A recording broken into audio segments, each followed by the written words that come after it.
Marcus Johnson sat quietly in the back of the math classroom. He was 12 years old with dark brown skin and bright, curious eyes. His notebook was open, and he had already solved all the problems on the board. Numbers always made sense to Marcus. They were like friends who never judged him. The new school year at Westfield Middle School had just started. Marcus already felt that his math teacher, Mr. Peterson, did not like him. Mr. Peterson was tall with gray hair and always wore a tie that was too tight. His eyes seemed cold when he looked at Marcus. "Johnson, pay attention when I am teaching," Mr. Peterson said loudly. His voice was sharp. Marcus looked up, confused. He had been paying attention. He had even finished the work already. The other students turned to look at him. Some of them whispered and laughed. Marcus felt his face get hot. "I am paying attention, sir," Marcus said quietly. His finger was on the page where he had already solved the problem Mr. Peterson was still explaining to the class. Mr. Peterson walked down the row of desks. His shoes made loud sounds on the floor. He stopped at Marcus's desk and looked down at him. "Then maybe you would like to tell the class how to solve this problem." Mr. Peterson pointed to a hard algebra problem on the board. He had not even taught this problem yet. He smiled a little, thinking Marcus would not know the answer. Marcus looked at the board. In his mind, the numbers moved around like puzzle pieces finding their places. He saw the answer clearly, as if it was written in bright lights. "The answer is x equals 14, Marcus said. Mr. Peterson's smile went away. His face got tight, and his eyes narrowed. "Lucky guess," he muttered. He turned away quickly, not saying that Marcus was right. He did not say "good job" like he did when other students got answers right. Marcus's friend Jamal leaned over from the next desk. "How did you do that so fast? You did not even write anything down." Marcus just shrugged. "I just see it in my head." For the rest of the class, Mr. Peterson did not call on Marcus again, even when he raised his hand. Marcus noticed that Mr. Peterson called on the white students more, even when they did not have their hands up. When the bell rang, Marcus packed his books slowly. As he walked past Mr. Peterson's desk, he heard the teacher talking to another teacher. "Some of these kids just do not belong in advanced classes," Mr. Peterson said in a low voice. "They would be better off in regular classes, or maybe sports." Marcus pretended not to hear, but the words hurt. He knew Mr. Peterson was talking about him. At lunch, Marcus sat with Jamal and their friends.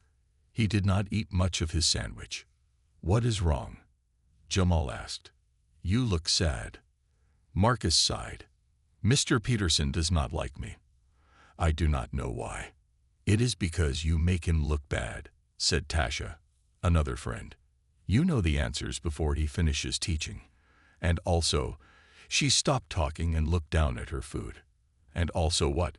Marcus asked. "And also because you are black," Jamal said quietly. "My big brother had Mr. Peterson last year. He said Mr. Peterson treats the black kids different."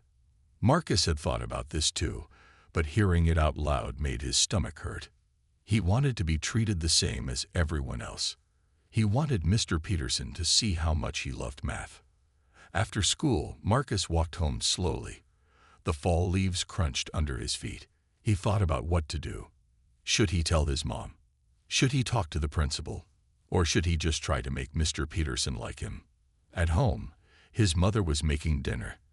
The smell of her famous chicken stew filled the kitchen. She looked up when Marcus came in. "How was school today?" she asked with a smile. She was wearing her nurse uniform. She had just come home from the hospital where she worked.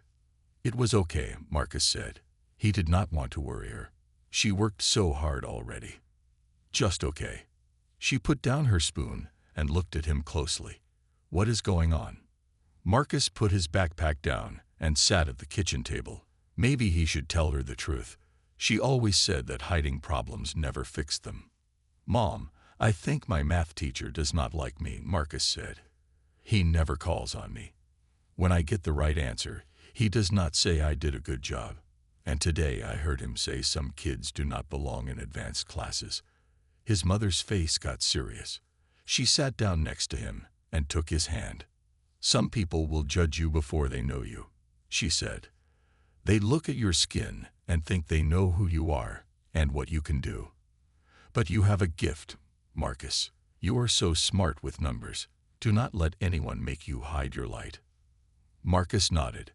His mother's words made him feel stronger. "Tomorrow is a new day," she said. "Show Mr. Peterson what you can do. Not for him, but for yourself. Never let anyone make you feel small." Marcus smiled a little. "Okay, Mom." That night, in his room, Marcus opened his math book. He did all the problems for the next chapter, even though Mr. Peterson had not taught it yet.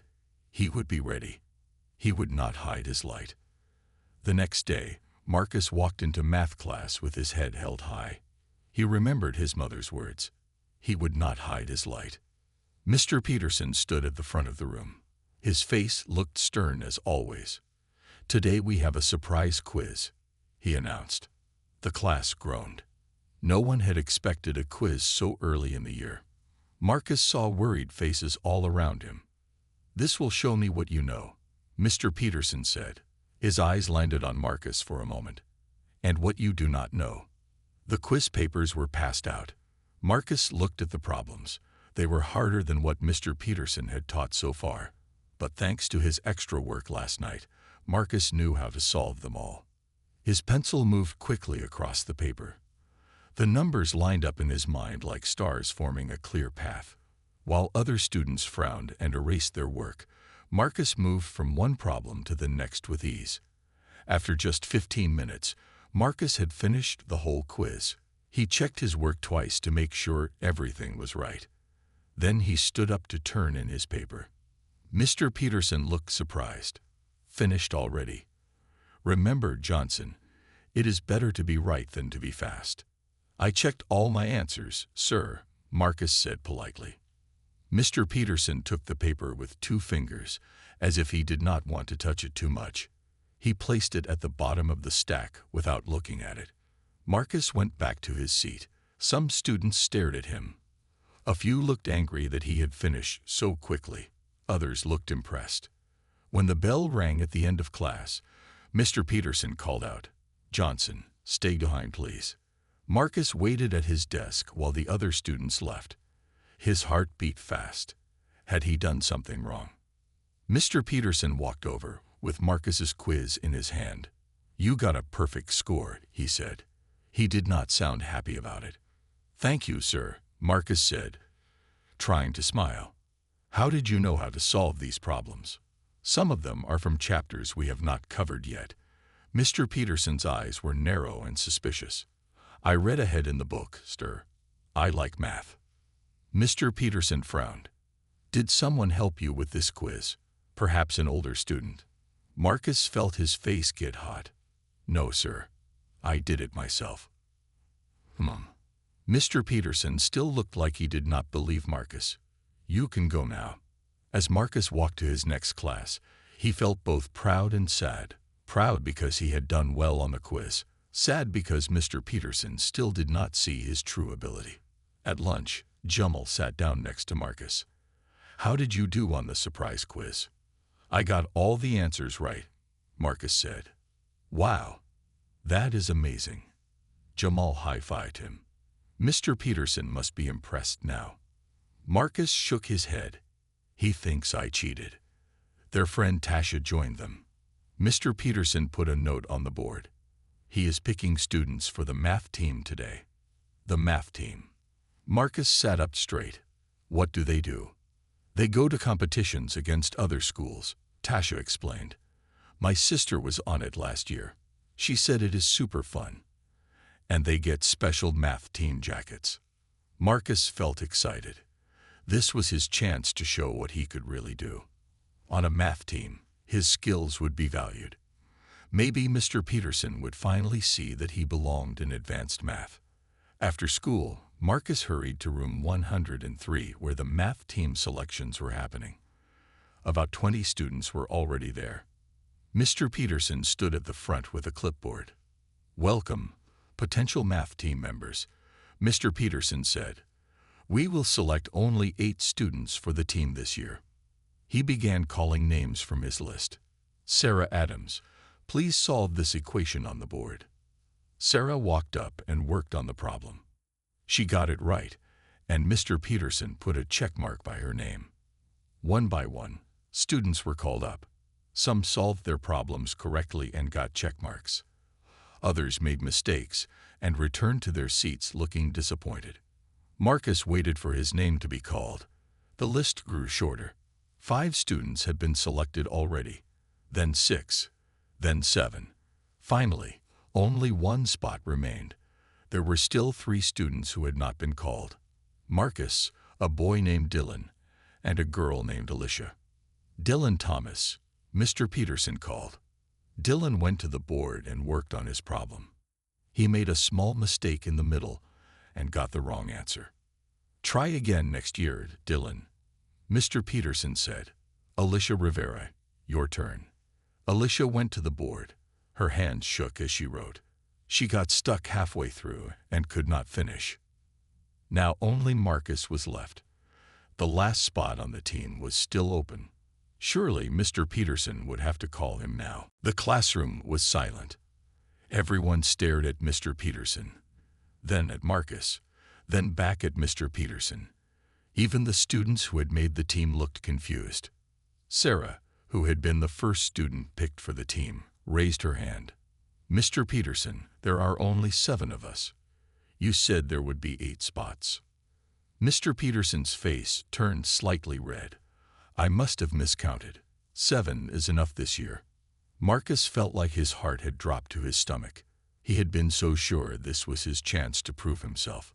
He looked down at his shoes, not wanting anyone to see the hurt in his eyes. As students began to leave the room, Jamal appeared at the door. He had waited for Marcus after his basketball practice. When he saw Marcus's face, he knew something was wrong. What happened? Jamal asked as they walked down the hallway together. Marcus told him about the math team selections.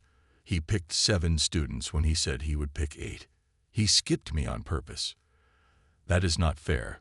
Jamal's voice was loud with anger. You are better at math than anyone in the whole grade.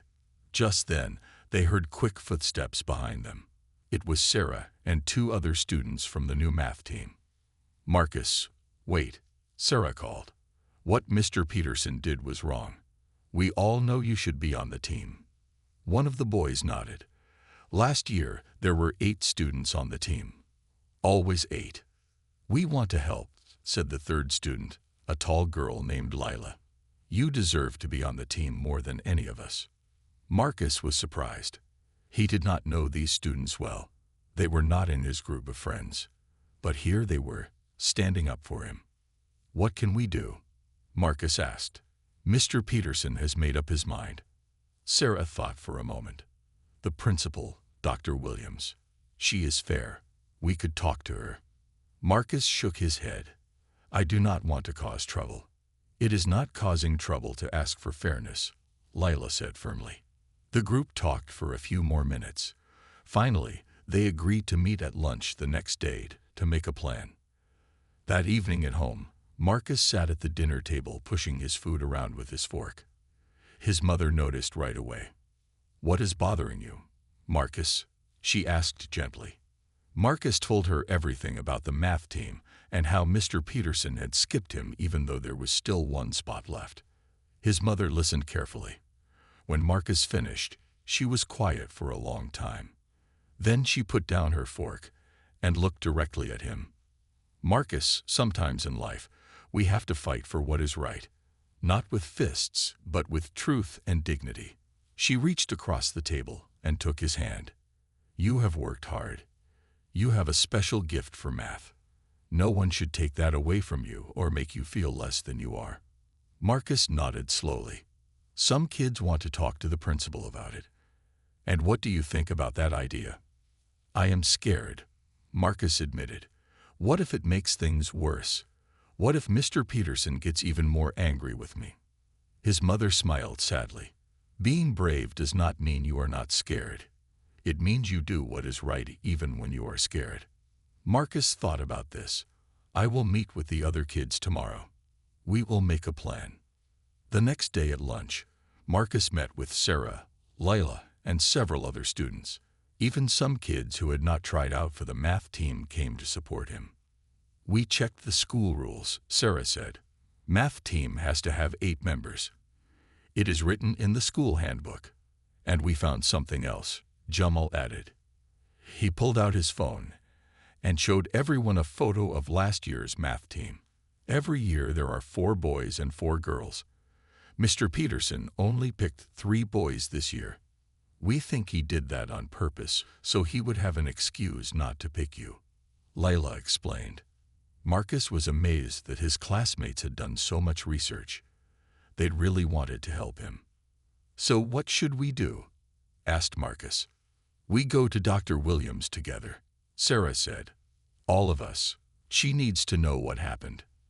And we need proof that you deserve to be on the team," Jamal said.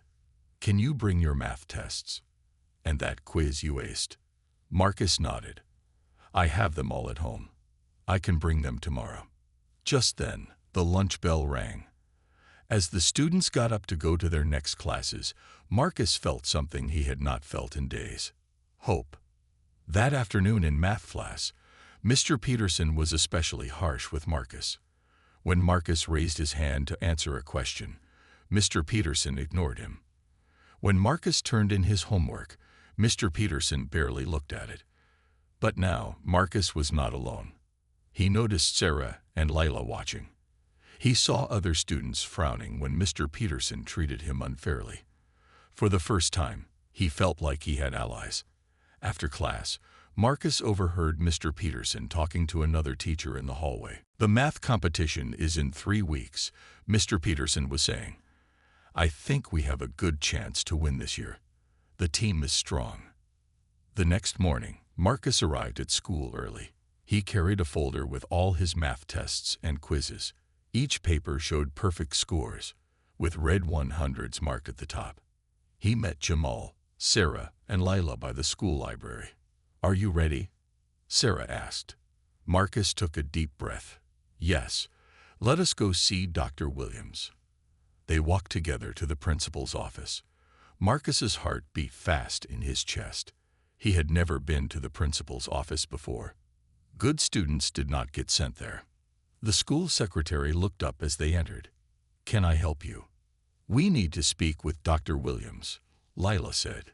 "It is important." The secretary looked at their serious faces. "She has a few minutes before her first meeting. Wait here." Soon, Dr. Williams opened her office door. She was a tall woman with kind eyes and a no-nonsense manner. She had been principal at Westfield for 5 years, and students respected her fairness. "4 students this early in the morning," she said. "This must be serious. Come in." They entered her office and sat down. Dr. Williams looked at them patiently. "What can I help you with?" Sarah spoke first. "It is about the math team selections, Dr. Williams. Mr. Peterson only picked 7 students when there should be 8, Jamal added. Dr. Williams raised her eyebrows. "Is this true?" "Yes," Lila said. "And we believe he did it to keep Marcus off the team on purpose." Dr. Williams turned to Marcus. "Is this what you believe too, Marcus?"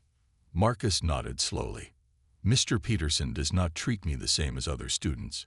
He never calls on me in class. He accused me of cheating on a quiz because I got a perfect score. And yesterday, he stopped the math team selections before my turn came." "That is a serious claim," Dr. Williams said.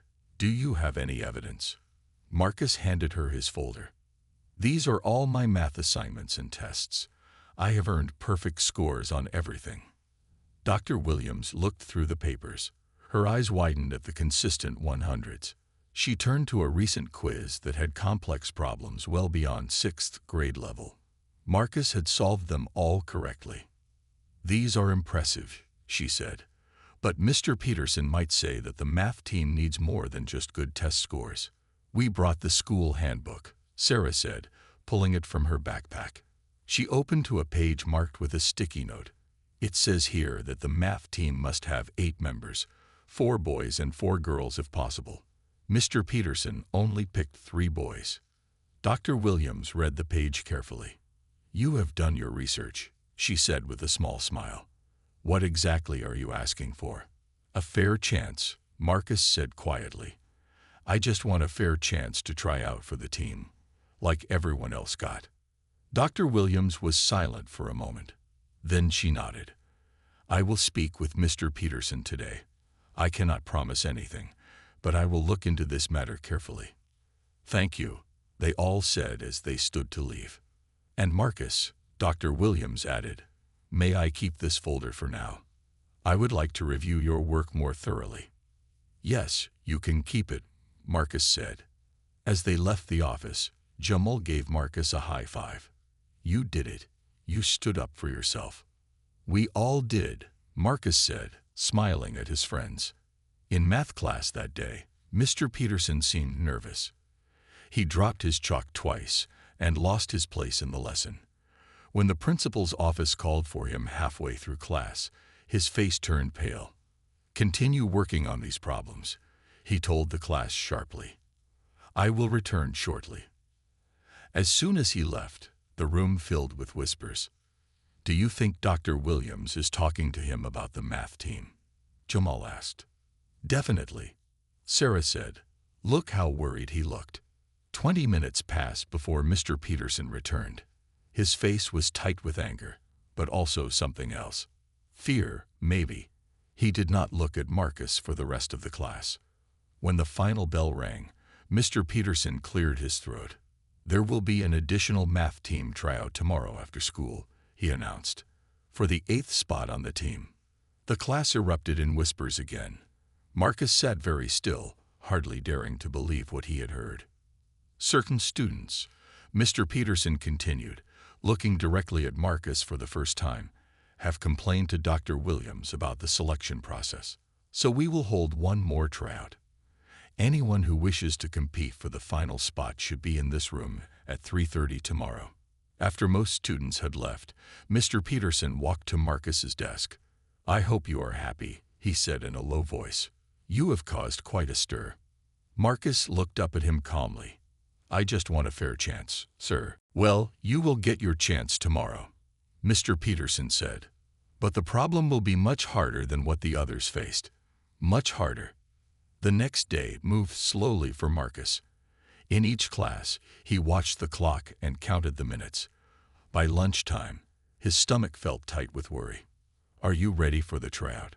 Jamal asked as they sat at their usual table. "I think so," Marcus said. "I studied extra hard last night." Sarah and Lila joined them, carrying their lunch trays. "We will all be there to support you," Sarah said. "You do not have to do that," Marcus said, surprised. "Yes, we do," Lila insisted. "Friends stick together." The rest of the day passed in a blur. When the final bell rang, Marcus walked to Mr. Peterson's classroom.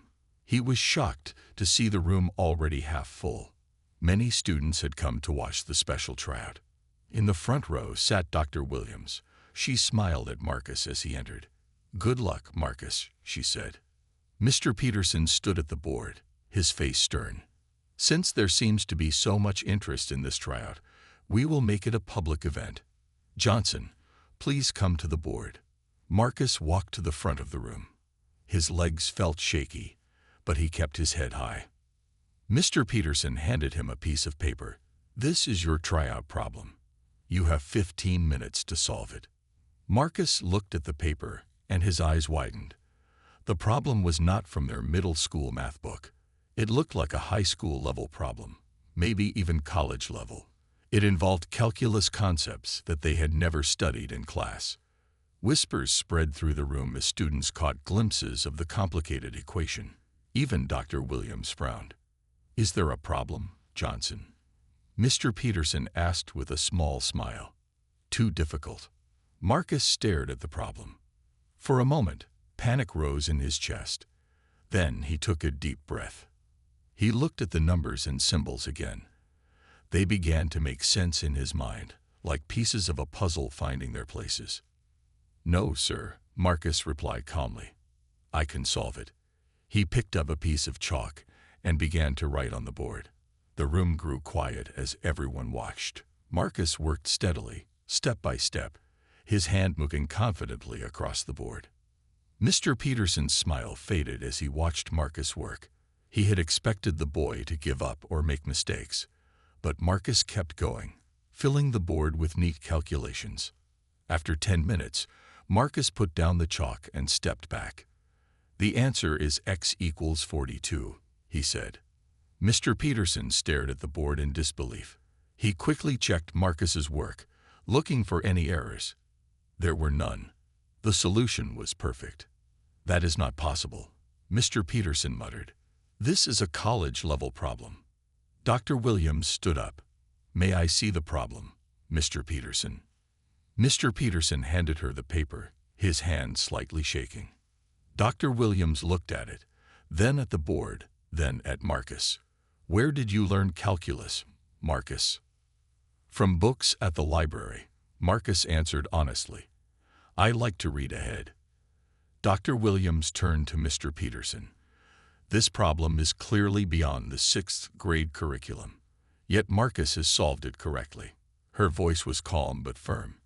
"I believe this demonstration settles the matter of the 8th spot on the math team."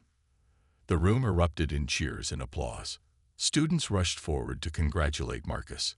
Jamal gave him a high five. Sarah and Lila smiled proudly.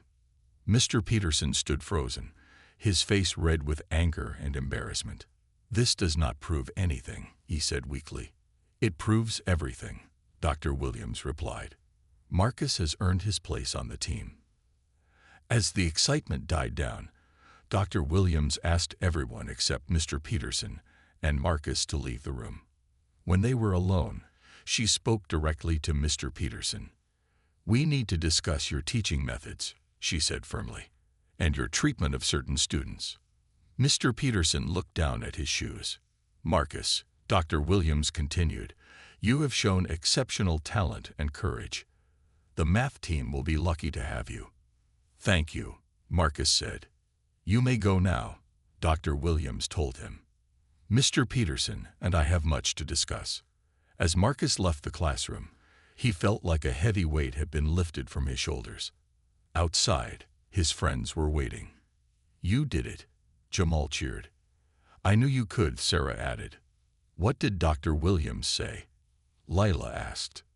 "She said I am on the team," Marcus replied with a big smile. "And I think Mr. Peterson is in trouble." As they walked down the hallway together, Marcus thought about all that had happened. He had faced unfairness. He had stood up for himself. And now he had won his rightful place on the math team. But the best part was not the victory itself. It was knowing that he had friends who believed in him, a mother who encouraged him, and a principal who valued fairness. The next day, things were different at school.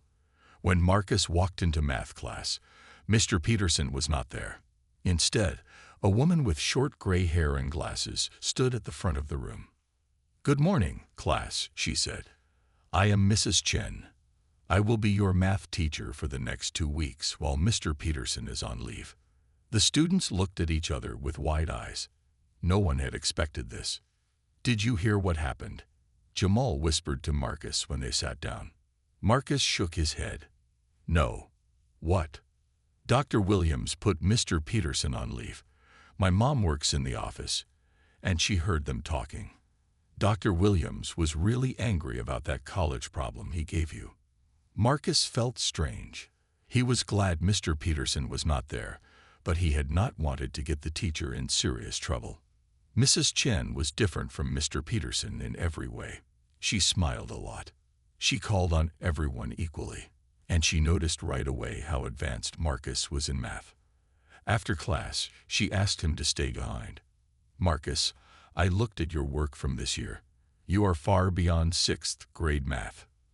"I just like numbers," Marcus said shyly. "Well, you have a special gift. Would you be interested in some extra work that matches your level?"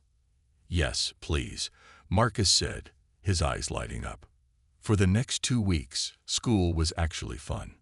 Mrs. Chen gave Marcus special problems that challenged him. She even lent him books about famous mathematicians. Marcus was surprised to learn about black mathematicians like Benjamin Banneker and Katherine Johnson. He had never heard of them before. The math team began practicing after school. Marcus quickly became a key member. The other students asked him for help when they got stuck on hard problems. Even Sarah, who was very good at math herself, was impressed by how easily Marcus could solve complex equations. The competition is in 10 days. Mrs. Chen reminded them during one practice. Each of you will compete in different categories. Marcus, I think you should be our algebra specialist. Marcus nodded. He loved algebra the most. It was like a puzzle where you had to find the missing piece. At home, Marcus's mother noticed the change in him. "You seem happier," she said one evening as they ate dinner. "I am," Marcus said. "Mrs. Chen is great. And the kids on the math team are nice to me. I am proud of you," his mother said. "Not just because you are good at math, but because you stood up for yourself when things were not fair." The next week passed quickly. The math team practiced every day after school. They solved practice problems and timed each other. They even made team shirts with Westfield mathletes printed on the front. On Friday, Mrs. Chen had a surprise announcement. "Class, starting Monday, you will have a new permanent math teacher." The students groaned. They had grown to like Mrs. Chen. "Do not worry," she said with a smile. "Your new teacher is excellent. In fact, you already know her." On Monday morning, the students rushed into class to see who their new teacher would be. Standing at the front of the room was a familiar face. Dr. Williams. Several students gasped. The principal smiled. "Yes, it is me. Before I became a principal, I was a math teacher for 15 years. When I saw how much talent we have in this class, I decided to go back to teaching, at least for this year." Marcus could hardly believe it. The principal herself would be their teacher. "What about being the principal?" Lila asked. "I will do both jobs," Dr. Williams explained. "Mrs. Chen will help me on days when I have principal duties, but I did not want to miss the chance to teach such a special group of students." As Dr. Williams began the lesson, Marcus felt a warm feeling inside. For the first time, he was in a class where his talent was valued, not seen as a threat. At lunchtime, Marcus sat with his usual friends, plus Sarah and 2 other math team members who had started joining their table. "Can you believe Dr. Williams is our teacher now?" Jamal said. "It is because of you, Marcus," Sarah said. "You showed everyone that something was wrong in our class." Marcus shook his head. "It was all of us together. You all helped me." As they talked and laughed, Marcus looked around the cafeteria. He noticed so many things had changed in just a few weeks. He had more friends, he was respected for his abilities, and he was no longer afraid to raise his hand in class. The math competition was only 3 days away. Marcus was nervous but excited. Whatever happened there, he knew one thing for sure. He would never hide his light again. The day of the math competition finally arrived. Marcus woke up early, too excited to sleep. His math team shirt was laid out on his chair, freshly washed and ironed. His mother had even bought him a new notebook and special pencils for the event. "Are you nervous?" his mother asked as she drove him to school. The competition would be held at Carter High School, and the whole team was meeting at Westfield to ride there together. "A little," Marcus admitted, "but I have practiced a lot." His mother smiled. "Just do your best. I will be there to cheer for you." When they arrived at Westfield, the rest of the math team was already waiting. Everyone wore their blue team shirts. Dr. Williams stood with them, holding a clipboard. "Good morning, Marcus," she greeted him. "Ready for the big day?" Marcus nodded. "Yes, Dr. Williams." "Remember, this is about more than winning," she said to the whole team. "It is about working together and using your minds. I am proud of all of you just for being here." They boarded the school bus and headed to Carter High School. As they drove, Sarah reviewed math terms with the team. Lila led them in some breathing exercises to stay calm. Marcus looked out the window, thinking about how much had changed. Just a month ago, he had been hiding his abilities. Now he was heading to a competition where he could really show what he could do. Carter High School was much bigger than Westfield. When they arrived, they saw buses from many other schools. Teams in different colored shirts walked toward the gymnasium. "There are so many schools," Jemmel said, looking nervous. 10 schools from our district," Dr. Williams explained, each with a team of 8 students. Inside the gym, tables were set up with signs for each school. The Westfield team found their table and sat down. Marcus looked around at the other teams. Some students looked confident. Others looked as nervous as he felt. A woman with a microphone walked to the center of the gym. "Welcome to the 34th Annual District Math Competition," she announced. "Today, our young mathematicians will compete in 8 different categories. Teams, please send your representatives to their assigned rooms." Dr. Williams gave each team member a card with their room number. "Marcus, you are in room 112 for advanced algebra." Marcus took a deep breath and headed to his room. Inside, he found 7 other students, one from each competing school. A judge sat at the front with a stack of papers. "Welcome," the judge said. "You will have 1 hour to solve 10 problems. Please take your seats." Marcus sat down. The judge passed out the test papers, face down. "You may begin now," he said, starting a timer.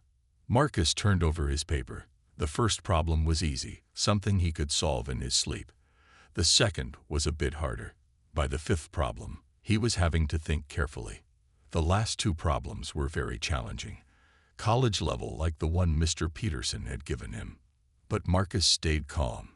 He worked through each problem step by step. When he got stuck, he took a deep breath and tried a different approach. By the time the judge called "pencils down," Marcus had finished all 10 problems. The judge collected the papers. "Results will be announced at the closing ceremony. Please return to your team table." Back at the Westfield table, everyone shared their experiences. "How was it?" Sarah asked Marcus. "Hard, but I think I did okay," he said. One by one, all 8 team members returned. Some felt they had done well. Others were worried about tough questions they might have missed. "No matter what happens, you all worked hard," Dr. Williams assured them. After lunch, all the teams gathered again in the gym. The woman with the microphone stood in the center again. "We will now announce the winners in each category," she said. "When I call your name, please come forward to receive your medal." Marcus listened as winners were called for geometry, statistics, number theory, and other categories.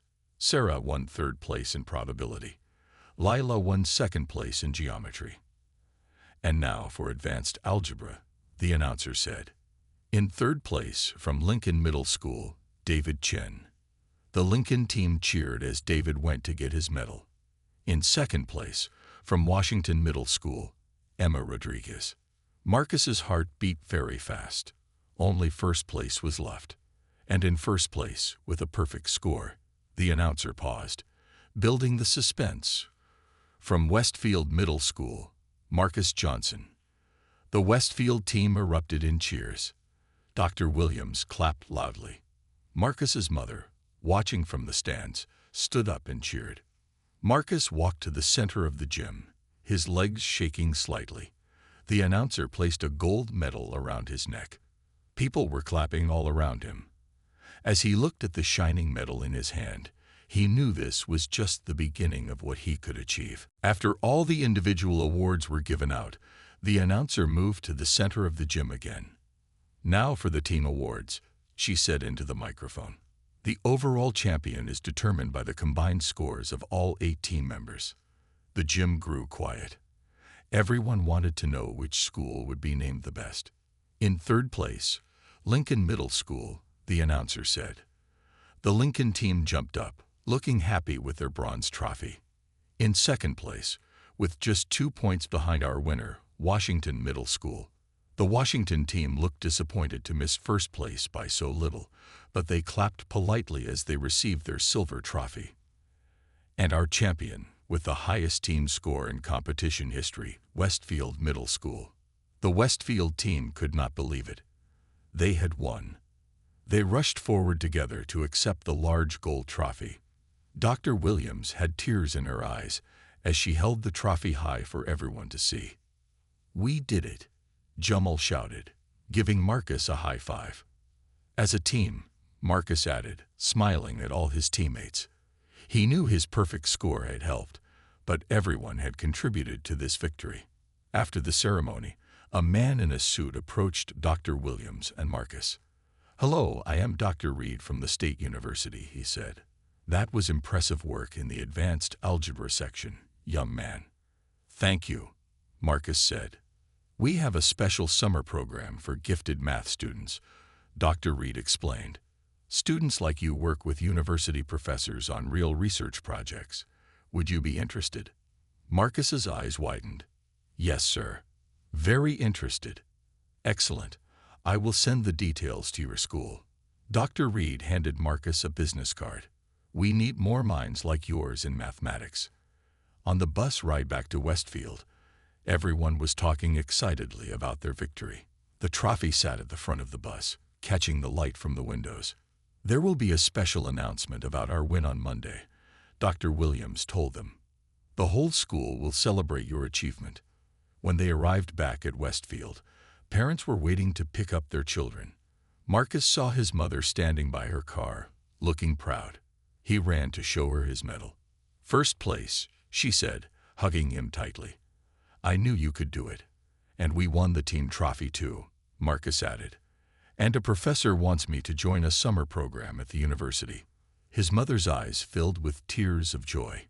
"Your father would have been so proud of you," she said softly. Marcus's father had passed away when Marcus was only 4 years old. Marcus did not remember him well, but his mother always said his love for numbers came from his father, who had been an engineer. Over the weekend, Marcus's phone kept buzzing with messages from his teammates and other students congratulating him. His mother made his favorite dinner on Sunday night to celebrate. On Monday morning, the school was buzzing with excitement. The trophy was displayed in the main hallway. During morning announcements, the principal's voice came over the speakers. "Attention, students and staff. It is with great pride that I announce our math team's victory at the district competition. Please give a round of applause for our mathletes." Throughout the school, students and teachers clapped.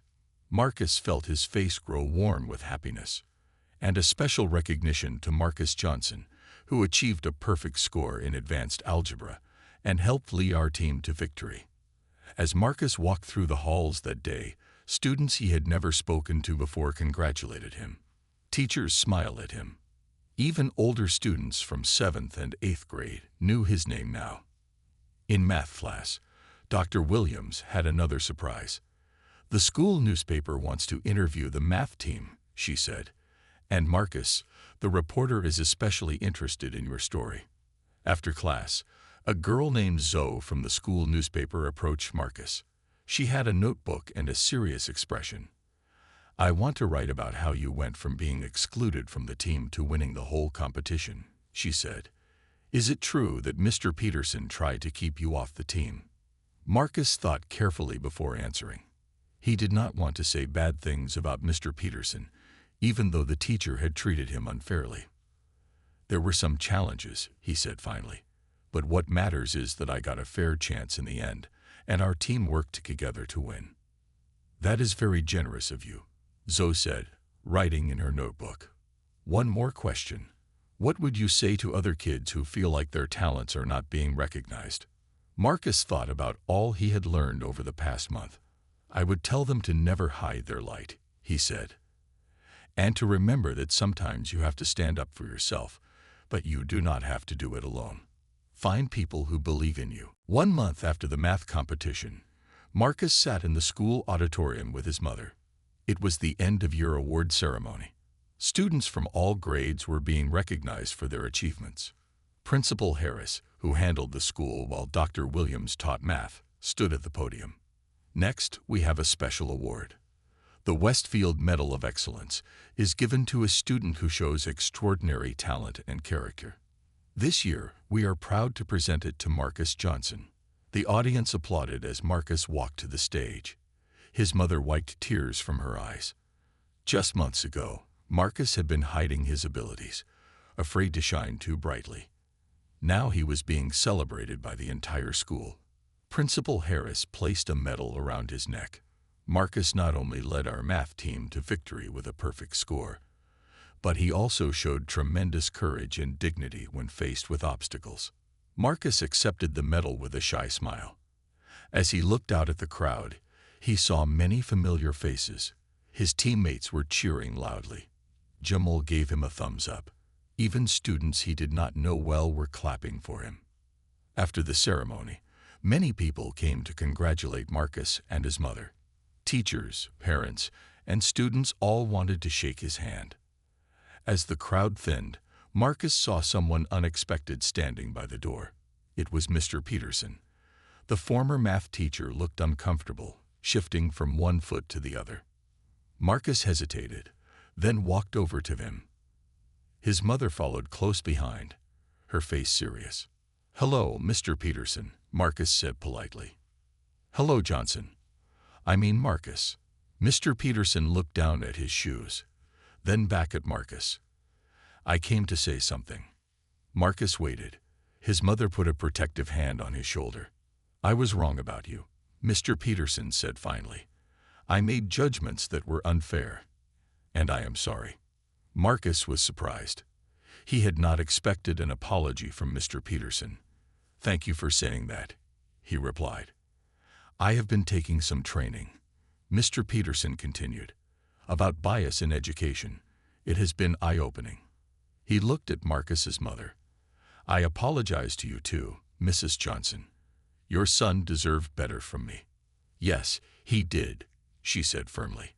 "But your apology is accepted." Mr. Peterson nodded, then turned to leave. He stopped and looked back at Marcus. "You really are extraordinary at math, Marcus. I have never seen anyone solve problems the way you do." After Mr. Peterson left, Marcus felt strange. He was glad for the apology, but it was hard to forget how Mr. Peterson had treated him. His mother seemed to read his thoughts. "Forgiveness does not mean forgetting," she said gently. "It means choosing to move forward." The next week was the last week of school. Report cards were handed out, and Marcus received straight A's. In math, Dr. Williams had written a special note. "Marcus shows genius-level aptitude. It has been an honor to teach him." At home, Marcus pinned his math competition medal and the Westfield Medal of Excellence on his wall. He also put up the acceptance letter from the State University summer program. The program would start in just 3 weeks. On the last day of school, Dr. Williams asked Marcus to stay after class. "I have news," she said. "The school board was so impressed with our math team that they have approved a new advanced math program for next year, and I would like you to help me design it." "Me?" Marcus asked, surprised. "Yes, you. You know what challenges gifted students face. Your input would be valuable." Marcus felt proud. He would help create a program where students like him could learn at their own pace without having to hide their abilities. That evening, as Marcus told his mother about Dr. Williams's offer, his phone buzzed with a text from Jamal. "Have you seen the newspaper?" it read. "No. Why?" Marcus texted back. "Your story is in it, the city newspaper." Marcus and his mother rushed to their computer. Sure enough, there was an article titled "Middle School Math Genius Overcomes Obstacles to Lead Team to Victory." There was even a picture of Marcus holding his medal. The article told how Marcus had faced discrimination, but persevered with help from friends and supportive teachers. It ended with a quote from Dr. Williams. "Marcus Johnson represents the future of mathematics. His story reminds us that great minds can come from anywhere, and we must nurture talent wherever we find it." Marcus read the article twice. Seeing his story in print made everything feel more real. He had gone from hiding in the back of the classroom to being celebrated in the newspaper.